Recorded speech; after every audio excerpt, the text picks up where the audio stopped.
जय हिंद दोस्तों, हमारे यूट्यूब चैनल अभय जी के को स्वागत है। तो आज का हमारा सेशन टॉप 300 जीके जीएस होने वाला है, जिसमें जीव विज्ञान का जो कि है जितना इंपॉर्टेंट क्वेश्चन है जो आपके एग्जाम में पूछे जाते हैं, मैं उन सभी क्वेश्चन को कराने वाला हूं। तो हमारे वीडियो को लास्ट तक जरूर देखिएगा। और ये सभी एग्जाम के लिए, चाहे बाहर के कोई भी कॉम्पिटेटिव एग्जाम की तैयारी कर रहे हैं, तो अभी के समय में जीव विज्ञान से बहुत सारे क्वेश्चन पूछे जाते हैं।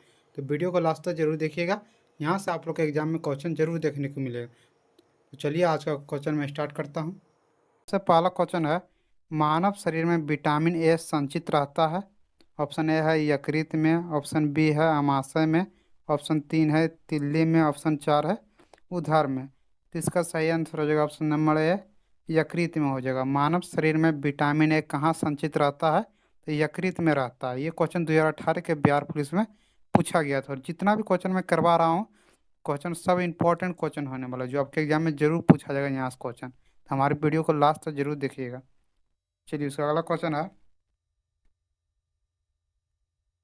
रतौंधी का मुख्य कारण किस विटामिन की कमी है? आप लोग जानते हैं कि जो रतौंधी रोग होता है आँख में, वो किस विटामिन के कारण होता है? ऑप्शन ए है विटामिन ए, ऑप्शन 2 है विटामिन बी, ऑप्शन 3 है विटामिन सी, ऑप्शन 4 है विटामिन डी।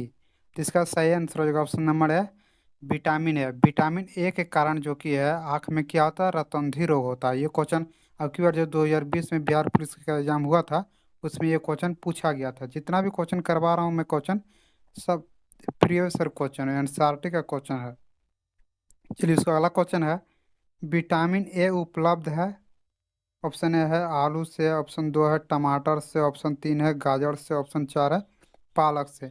विटामिन ए जो कि ये किससे मिलता है? हम लोग जो खाना खाते हैं, तो किस खाना खाने के बाद जो कि हम लोग को विटामिन ए मिलता है? तो इसका सही आंसर होगा ऑप्शन नंबर 3, गाजर से। गाजर से जो कि विटामिन ए मिलता है हम लोग को। यदि आप लोग गाजर खाइएगा तो उससे कौन सा विटामिन मिलेगा? तो विटामिन ए। ये क्वेश्चन याद रखिएगा, जो इस बार एग्जाम हुआ था ना, जो कैंसिल हुआ एग्जाम, उसमें ये क्वेश्चन पूछा गया था कि विटामिन ए उपलब्ध होता है तो गाजर में होता है। गाजर से जो कि हम लोग विटामिन ए लेते हैं। चलिए इसका अगला क्वेश्चन है, थायमिन है। थायमिन जो कि कौन सा विटामिन है? ऑप्शन है विटामिन सी, ऑप्शन 2 है विटामिन बी 2, ऑप्शन 3 है विटामिन बी 6, ऑप्शन 4 है विटामिन बी 1। तो इसका सही आंसर होगा थायमिन जो कि है विटामिन बी 1 है। क्या है? थायमिन जो कि है विटामिन बी 1 है। चलिए चलिए इसका अगला क्वेश्चन है, जितना भी क्वेश्चन करवा रहा हूँ सब मोस्ट इंपॉर्टेंट है, एनसीईआरटी का क्वेश्चन है और सब प्रीवियस ईयर क्वेश्चन है, इसलिए हमारे वीडियो को लास्ट तक जरूर देखिएगा। यहाँ से आप लोग के एग्जाम में जरूर क्वेश्चन मिलेगा। चलिए इसका अगला क्वेश्चन है, साइकोमिलिन है। साइकोबिलिन जो कि क्या है? ऑप्शन है विटामिन सी, ऑप्शन 2 है विटामिन बी 2, ऑप्शन 3 है विटामिन बी 6, ऑप्शन 4 है विटामिन बी 12। तो इसका सही आंसर हो जाएगा साइकोकोबिलिन जो कि है विटामिन बी 12 है। पूछेगा साइक्लोकोबिलिन जो कि कौन सा विटामिन है? तो विटामिन बी 12। आप लोग याद रखें, ये क्वेश्चन बहुत इंपॉर्टेंट है।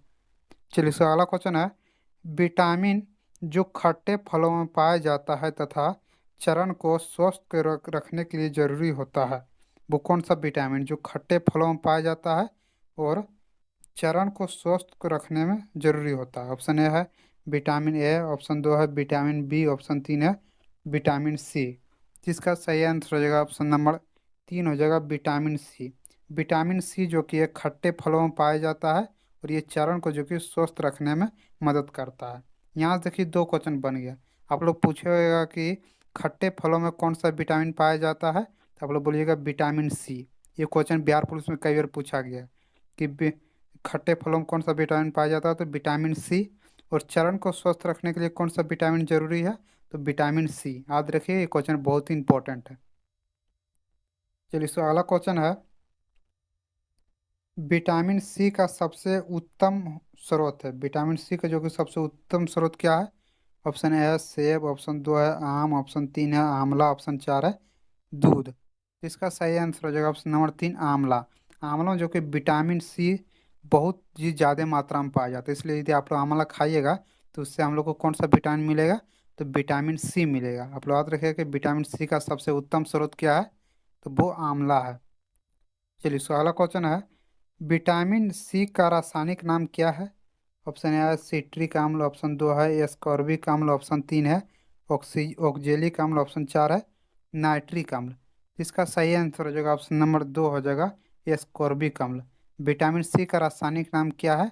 तो इसका रासायनिक नाम जो कि एस्कोर्बिक अम्ल है। ये क्वेश्चन आप बहुत बार बिहार दरोगा में पूछा गया है कि विटामिन सी का रासायनिक नाम क्या है, तो एस्कोर्बिक अम्ल है। चलिए इसको अगला क्वेश्चन पर चलता हूँ। अगला क्वेश्चन क्या कह रहा है? एस्कॉर्बिक अम्ल। एस्कॉर्बिक अम्ल क्या है? तो अभी आप लोगों को बताया ना। ऑप्शन ए है विटामिन, ऑप्शन 2 है एंजाइम, ऑप्शन 3 है प्रोटीन, ऑप्शन 4 है वसा। तो एस्कॉर्बिक अम्ल जो कि क्या है? तो ये जो कि विटामिन है। अभी आप लोग बताएं कि विटामिन जो कि है एस्कॉर्बिक अम्ल क्या है? तो एक प्रकार की ये विटामिन है, याद रखिएगा। एस्कॉर्बिक अम्ल क्या है तो पूछेगा, तो एक प्रकार का विटामिन है। चलिए इसका अगला क्वेश्चन है, दांतों से खून का गिरना किस विटामिन के कमी के कारण होता है? आप लोग जानते हैं कि दांतों से जो खून गिरता है वो किस विटामिन के कारण होता है? ऑप्शन ए है विटामिन ए, ऑप्शन 2 है विटामिन बी, ऑप्शन 3 है विटामिन सी, ऑप्शन डी है विटामिन डी। तो इसका सही आंसर हो जाएगा ऑप्शन नंबर 3 हो जाएगा विटामिन सी। विटामिन सी के कारण जो कि है दांतों से क्या होता है, खून गिरने लगता है। ये क्वेश्चन याद रखिएगा, बिहार दुर्गा में बहुत बार ये पूछा गया है। चलिए इसका अगला क्वेश्चन है, किसी सब्जी से प्राप्त ना होने वाला विटामिन है? ऑप्शन है विटामिन बी 1, ऑप्शन 2 है विटामिन सी, ऑप्शन 3 है विटामिन डी, ऑप्शन 4 है विटामिन ई। तो इसका भी सही आंसर हो जाएगा option number 3 vitamin D. Vitamin D जो कि है किसी भी सब्जी में नहीं प्राप्त होता है। पूछेगा कि इनमें से कौन सा जो कि है सब्जी से प्राप्त होने वाला विटामिन नहीं है, तो आप लोग क्या बोलिएगा? Vitamin D. विटामिन डी जो कि किसी भी सब्जी में नहीं पाया जाता। आप लोग याद रखिए, ये क्वेश्चन बहुत ही इंपॉर्टेंट है। चलिए इसका अगला क्वेश्चन है, प्राप्त कालीन धूप में मानव शरीर में निम्नलिखित में से कौन सा विटामिन उत्पन्न होता है? आप लोग जानते हैं कि धूप में जब आप लोग रहते हैं तो उससे कौन सा विटामिन का उत्पन्न होता है मानव शरीर में? ऑप्शन ए है विटामिन ए, ऑप्शन 2 है विटामिन बी, ऑप्शन 3 है विटामिन सी, ऑप्शन 4 है विटामिन डी। तो इसका सही आंसर हो जाएगा ऑप्शन नंबर इसका 3 हो जाएगा विटामिन सी। आप लोग यदि धूप में रहते हैं तो उससे कौन सा विटामिन उत्पन्न होता है? तो विटामिन सी उत्पन्न होता है। ये क्वेश्चन याद रखिएगा, बहुत ही इंपॉर्टेंट है। चलिए अगला क्वेश्चन है, मछलियों के यकृत के तेल में किसकी प्रचुरता होती है? आप लोग जानते हैं कि जो मछली के यकृत होता है उसमें कौन सा तेल पाया जाता है? उस ऑप्शन ए है विटामिन ए, ऑप्शन 2 है विटामिन बी, ऑप्शन 3 है विटामिन सी। जो मछली के यकृत में तेल जो रहता है उसमें कौन सा विटामिन पाया जाता है? तो विटामिन ए पाया जाता है। ऑप्शन नंबर इसका हो जाएगा एक, विटामिन ए। चलिए इसका अगला क्वेश्चन है, जितना भी क्वेश्चन मैं करवा रहा हूँ सब मोस्ट इंपॉर्टेंट क्वेश्चन है, इसलिए हमारे वीडियो को लास्ट तक जरूर देखिएगा। चलिए इसको नेक्स्ट क्वेश्चन है, विटामिन डी के सर्जन के निम्न में से कौन पाया जाता है? ऑप्शन ए है रेटिनोल, ऑप्शन 2 है फोलिक अम्ल, ऑप्शन 3 है एस्कोर्बिक अम्ल, ऑप्शन 4 है कैल्सिट्रोल। इसका सही आंसर हो जाएगा ऑप्शन नंबर 4 कैल्सिट्रोल। विटामिन डी के सर्जन के निम्न से कौन सा पाया जाता है? तो कैल्सिट्रोल पाया जाता है। चलिए इसका अगला क्वेश्चन है, रक्त स्कंदन में कौन सा विटामिन क्रियाशील होता है? आप लोग जानते हैं जब रक्त स्कंदन होता है तो उसमें कौन सा विटामिन क्रियाशील होता है? ऑप्शन ए है विटामिन डी, ऑप्शन 2 है विटामिन ए, ऑप्शन 3 है विटामिन सी, ऑप्शन 4 है विटामिन के। तो इसका सही आंसर हो जाएगा ऑप्शन नंबर 4 विटामिन के। जब रक्त का संकलन होता है तो उसमें जो कि कौन सा विटामिन क्रियाशील होता है? तो विटामिन के होता है। आप लोग याद रखिएगा। चलिए इसका नेक्स्ट क्वेश्चन है,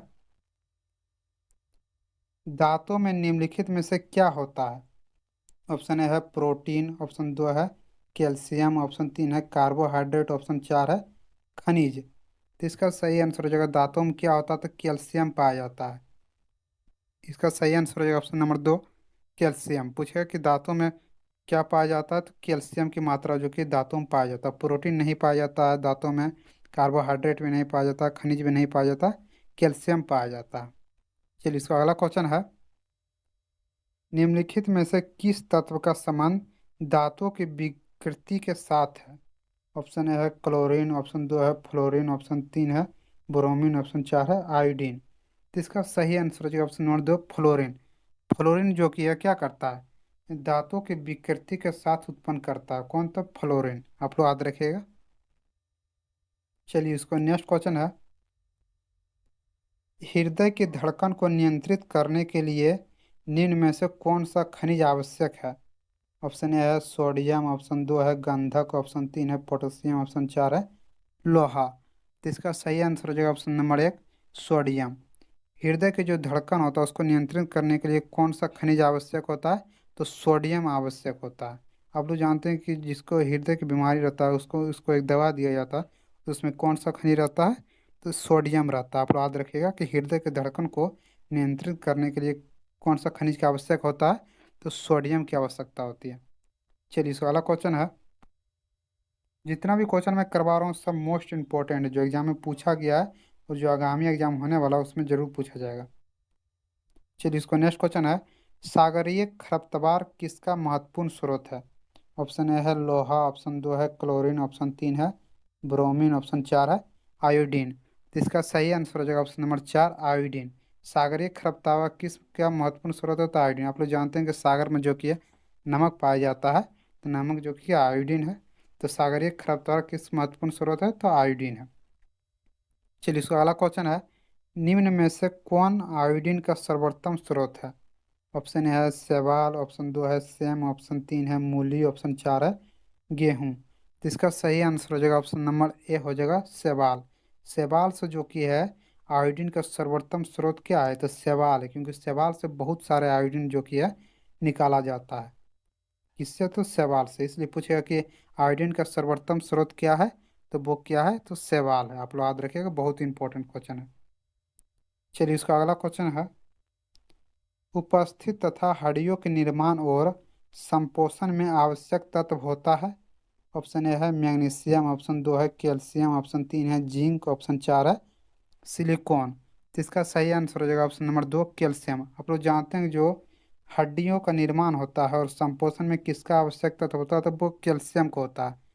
हड्डियों का निर्माण में जो कि सबसे अधिक जो तत्व कौन सहायक करता है? तो वो कैल्शियम। कैल्शियम यदि आप में ज़्यादा होगा तो हड्डी आपका ज़्यादा मजबूत होगा और ज़्यादा तेजी से निर्माण होगा। चलिए, इसका नेक्स्ट क्वेश्चन है। मानव शरीर में औसत ऑक्सीजन का तत्व कितना प्रतिशत होता है? ऑप्शन ए है 25%, ऑप्शन दो है 30%, ऑप्शन तीन है 40%, ऑप्शन चार है 50%। तो इसका सही आंसर होगा ऑप्शन नंबर चार, 50%। मानव शरीर में जो कि औसत ऑक्सीजन कितना प्रतिशत होता है? तो वो 50% होता है। ये क्वेश्चन बहुत ही इंपॉर्टेंट है, बहुत बार ये क्वेश्चन पूछा गया है। हर एक एग्जाम में ये क्वेश्चन पूछा गया है कि मानव शरीर में औसत ऑक्सीजन का तत्व कितना प्रतिशत होता है? तो वो 50% कम से कम मानव शरीर के में ऑक्सीजन रहता है। चलिए, इसका नेक्स्ट क्वेश्चन है। मनुष्य लोहा किससे प्राप्त करता है? ऑप्शन ए है शरीर से, ऑप्शन दो है पलक से, ऑप्शन तीन है मछली से, ऑप्शन चार है दूध से। तो इसका सही आंसर हो जाएगा, आप लोग जो को जानते हैं कि मनुष्य जो को लोहा किससे प्राप्त करता है? तो वो पालक के साग से प्राप्त करता है, इसलिए पालक से हो जाएगा। क्या हो जाएगा? पालक से। मनुष्य जो कि लोहा किससे प्राप्त करता है? तो वो पालक के साग से करता है लोहा प्राप्त। चलिए, उसका अगला क्वेश्चन है। लोहा आवश्यक है। ऑप्शन एक है हीमोग्लोबिन और आरबीआई से के निर्माण के लिए, ऑप्शन दो है समान स्वास्थ्य बनाए रखने के लिए, ऑप्शन तीन है शरीर के ऊतकों तथा ऑक्सीजन पहुंचाने के लिए, ऑप्शन चार है उपयुक्त सभी। तो इसका सही आंसर होगा लोहा क्यों आवश्यक? तो ये सभी चीज़ों के लिए जो कि लोहा मानव शरीर में बहुत ही आवश्यक है। तो इसका सही आंसर होगा ऑप्शन नंबर चार, उपयुक्त सभी। चलिए, इसको नेक्स्ट क्वेश्चन है। सबसे अधिक आयरन किस में पाया जाता है? ऑप्शन ए है केला में, ऑप्शन दो है सेब में, ऑप्शन तीन है दूध में, ऑप्शन चार है हरे पत्तेदार सब्जियों में। तो सबसे अधिक आयरन जो कि किस में पाया जाता है? तो ये हरी पत्तेदार सब्जियों में पाया जाता है। आप लोग क्या बोले कि पालक के समय जो कि सबसे अधिक आयरन पाया जाता है, तो वही पूछ रहा है कि सबसे अधिक आयरन किस में पाया जाता है? केला में भी आयरन नहीं पाया जाता, सेब में भी आयरन नहीं पाया जाता, दूध में भी नहीं पाया जाता, जितना जो कि ये हरी पत्तेदार की सब्जियों में पाया जाता है। इसका सही आंसर हो जाएगा हरी पत्तेदार की सब्जियों। और वहाँ नहीं, यदि हरी पत्तेदार सब्जियों नहीं रहे, वहाँ पालक के साग रहेगा तो पालक के साग ही मारिएगा। चलिए, इसका अगला क्वेश्चन है। किसमें भरपूर लौह तत्व पाया जाता है? ऑप्शन ए है नारंगी, ऑप्शन दो है अंडे, ऑप्शन दो है हरी सब्जियां, ऑप्शन चार है दूध। तभी आप लोग को बताएं कि किसमें जो कि भरपूर लौह तत्व पाया जाता है। तो इसका सही आंसर हो जाएगा ऑप्शन नंबर तीन, हरी सब्जियां में जो कि है भरपूर मात्रा में लौह तत्व पाए जाते हैं। चलिए इसका अगला क्वेश्चन है, सीमेंट और अस्थियों दोनों में विद्यमान तत्व है। ऑप्शन ए है सिलिकॉन, ऑप्शन दो है कैल्शियम, ऑप्शन तीन है नाइट्रोजन, ऑप्शन चार है फास्फोरस। तो इसका सही आंसर होगा ऑप्शन नंबर दो कैल्शियम। सीमेंट और अस्थियों दोनों में विद्यमान तत्व कौन सा होता है? तो कैल्शियम का होता है। आप लोग जानते हो कि जब किसी का हड्डी वगैरह टूट जाता है तो उसमें क्या कर प्लास्टर किया जाता है, तो उसमें जो कि क्या अधिकतर विद्यमान रहता है, तो वो कैल्शियम। क्योंकि जितना ज़्यादा आपके अंदर कैल्शियम रहेगा उतना तेजी से आप लोग रिपेयर कर पाइएगा, क्योंकि कैल्शियम के कारण ही जो क्या होता है मतलब हड्डी वगैरह नहीं बढ़ पाता। चलिए उसको नेक्स्ट क्वेश्चन है, निम्नलिखित की निम्नलिखित में किसकी कमी से एनीमिया रोग होता है? ऑप्शन ए है आयोडीन, ऑप्शन दो है कैल्शियम, ऑप्शन तीन है लोहा, ऑप्शन चार है जस्ता। तो आप लोग जानते हैं कि एनीमिया रोग किसके कारण होता है मानव शरीर में? तो लोहा के कारण होता है। ऑप्शन में इसका तीन हो जाएगा लोहा। लोहा के कारण जो कि मानव शरीर में क्या होता है एनीमिया रोग होता है। चलिए उसका अगला क्वेश्चन है, ये आज का लास्ट क्वेश्चन है क्योंकि मैं 50 क्वेश्चन डेली करवा रहा हूँ, तो ये मेरा 50वां क्वेश्चन है। विटामिन ई का रासायनिक नाम क्या है? ऑप्शन एक है रेटिनोल, ऑप्शन दो है रिबाफ्लोनिक, ऑप्शन तीन है प्रिडोक्सिन, ऑप्शन चार है टोकफोरोल। इसका सही आंसर हो जाएगा विटामिन ई का जो कि रासायनिक नाम टोकोफोरोल है। क्या है? टोकफोरोल। विटामिन ए का रासायनिक नाम क्या था? टोकफोरोल है। तो जितना भी क्वेश्चन मैं आज करवाया हूँ सब मोस्ट इंपॉर्टेंट क्वेश्चन है जो आपके एग्जाम में जरूर पूछा जाएगा। और मैं डेली क्वेश्चन करवा रहा हूँ, तो हमारे चैनल को जरूर सब्सक्राइब कर लीजिएगा। और ये सभी क्वेश्चन बहुत ही इंपॉर्टेंट क्वेश्चन जो आपके एग्जाम में जरूर पूछा जाएगा। तो चलिए आज का वीडियो यहीं समाप्त करता हूँ। यदि आज का वीडियो आप लोग को अच्छा लगा होगा तो लाइक शेयर और सब्सक्राइब जरूर कर लीजिएगा। जय हिंद जय भारत।